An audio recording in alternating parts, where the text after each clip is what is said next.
ఒక్కొక్కరి జీవితంలో ఒక్కొక్క శ్రమకి ఒక్కొక్క నిర్ణయ సమయం నిర్ణయిస్తాడు దేవుడు. ఈ లోపు నువ్వు దేవుని దగ్గర చక్కబెట్టుకోగలిగితే, ఈ లోపు దేవుడు ఉన్నాడని విశ్వాసం నువ్వు కాపాడుకోగలిగితే, ఈ లోపు నీ నీతిని దేవుని దగ్గర కనబరచగలిగితే, నీ విశ్వాసాన్ని కనబరచగలిగితే, దేవుని సమాధానాన్ని నువ్వు పొందుకోగలిగితే గనక దేవుడు చెప్పిన ఎన్నటికీ నీ జీవితంలో శ్రమలు నిమ్మళపరుస్తాడు, సద్దలుస్తాడు. ఇక నీ జీవితంలో విశ్రాంతి. నెంబర్ 2, ఆశ్రయము అంటే నిర్భయముగా, భయం లేకుండా. 3, ఇక సుఖమే సుఖం, ఎప్పుడు ఆనందం నా యేసు. ఇక అంతే. ఇందుకొరకు ప్రియులారా, నీ తుఫానులో యేసు ఉన్నాడని నువ్వు గుర్తించు. దేవుని వాక్యం సెలవిస్తుంది. మనం ఇప్పుడు చదివిన ప్రకటన 2:10 ప్రకారం 10 రోజులు నిర్ణయించాను, ఆ శ్రమ తరువాత నీకు విడుదల కలగబోతుంది.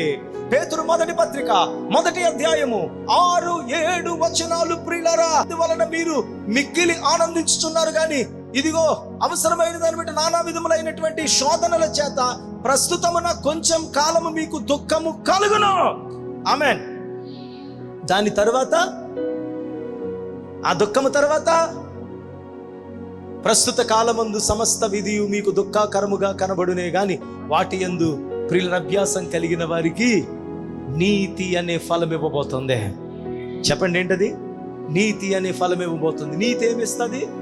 సమాధానం ఇస్తుంది. సమాధానము ఏమిస్తుంది? నిత్యమైన. అబ్బబ్బబ్బా, దాని వలన ఏం కలుగుతుంది? 3 కలుగుతాయి.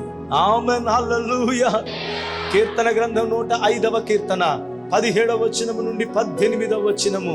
యేసేపు దేవుని బిడ్డలారా సమాధానముగా నీతిగా ఉన్నాడు. స్తోత్రం చెల్లించండి. హల్లెలూయా. తన నీతిని వారికంటే ముందుగా ఆయన ఒకని పంపెను. యేసేపు దాసుడిగా అమ్మబడెను. వారు సంకెళ్ల చేత అతని కాళ్లను నొప్పించి ఇనుము అతని ప్రాణమును బాధించెను. అయితే ప్రియులరా, దేవుడు ఒక సువర్ణమును శుద్ధి చేసినట్లుగా దేవుడు అతన్ని తీసుకుని వెళ్ళిపోయాడు. స్తోత్రం చెల్లించండి. Praise the lord.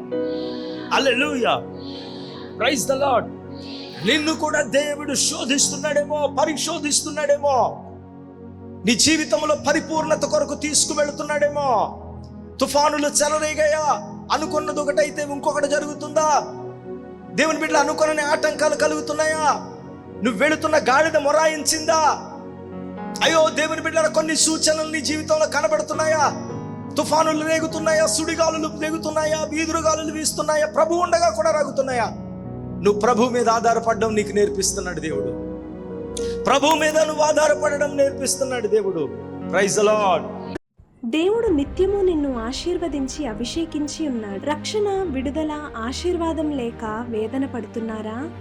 25 సంవత్సరాలుగా కుంచనపల్లి ఇమ్మానుయేలు స్వస్థత గృహంలో దైవజనులు రవికుమార్ గారు, అరుణ రవికుమార్ గారుల ద్వారా దేవుడు చేస్తున్న అద్భుతాలు. అంటే 18 సంవత్సరాల పిల్లలు లేకపోతే ఇక్కడికి వచ్చినప్పుడు అయ్యగారు ప్రార్థన చేశారు, మళ్ళీ పాపనిచ్చండి. 20 సంవత్సరాల తర్వాత దేవుడు ఆమె గర్భం తెరిచాడండి. గర్భఫలం దేవుడు 20 సంవత్సరాల తర్వాత నన్ను జ్ఞాపకం చేసుకుని చక్కని కుమార్తెనిచ్చి అప్పుల గురించి ప్రార్థన చేసుకుని బయటకు వచ్చిన వెంటనే అప్పుడు ఎప్పటి నుంచో రావాల్సిన డబ్బు వచ్చి అప్పులన్నీ తీరిపోయినాయి. దేవుడు నాకు ఆర్మీలో ఉద్యోగం ఇవ్వడం కూడా జరిగింది. బుద్ధి కింద గట్టంతాను ఉదయం గారితో తైను రాసుకుని వాడికి తైను రాసుకుంటుంటే అలాగలాగా కరిగిపోయిందమ్మకు. యవ్వనస్తులను ఉజ్జీవంతో నింపుటకు బ్లెస్సీ గారి ద్వారా వినిపింపబడుతున్న వర్తమానాలు, ఆత్మాభిషేకంతో ప్రిన్సీ గారి ద్వారా చేయబడుతున్న ఆరాధన ఇప్పుడు మన బి కొండేపాడులో. ఆశీర్వాద అభిషేకం, ఆశీర్వాద అభిషేకం, ఆశీర్వాద అభిషేకం, విడుదల, స్వస్థత, తైలాభిషేకం. ప్రతి మంగళవారం ఉదయం 10 గంటలకు ఇమ్మానుయేలు స్వస్థత గృహము బి కొండేపాడు నందు జరుగును. శక్తివంతమైన స్తుతి ఆరాధన, హృదయాలను కదిలించే బలమైన ఆత్మీయ వర్తమానాలు, మీ సమస్యలను నేరుగా దైవజనులకు చెప్పి ప్రార్థన చేయించుకునే గొప్ప అవకాశం. దైవజనులు ప్రతి ఒక్కరికి వ్యక్తిగతంగా తైలాభిషేక ప్రార్థన చేయుదురు. రండి, మీ దుఃఖ దినములు సమాప్తములగును.